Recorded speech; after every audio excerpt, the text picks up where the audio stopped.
सबसे पहले चाहब जे मैया रानी के दरबार में हम सब गोटे बैसल छी।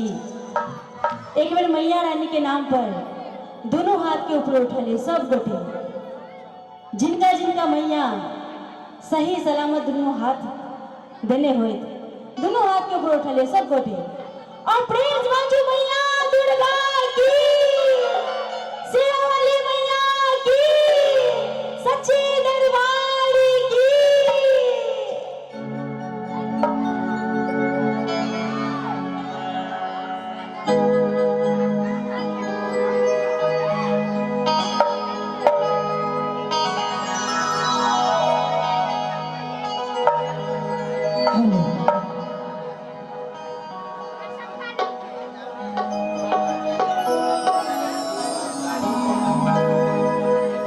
मैया तोर छोटे मुंदरिया निहोड़ी गोड़ कोना कला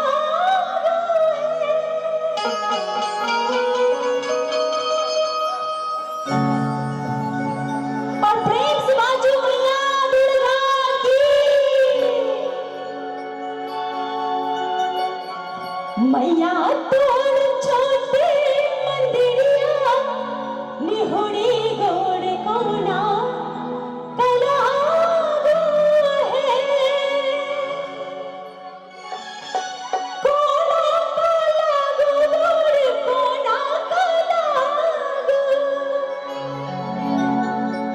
मैया तोरे छोटे मंदिरिया निहोड़ी गोड़ कोना कला है।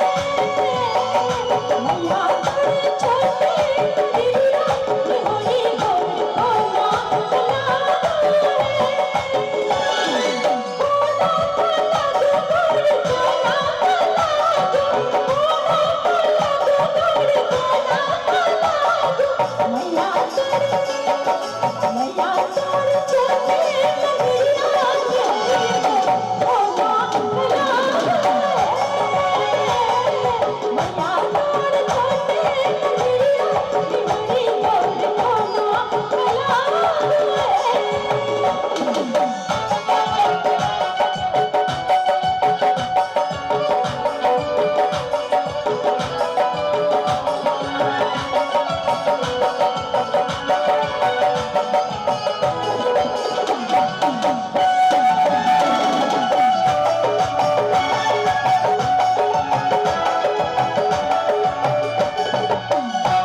श्रीवास्तव दिले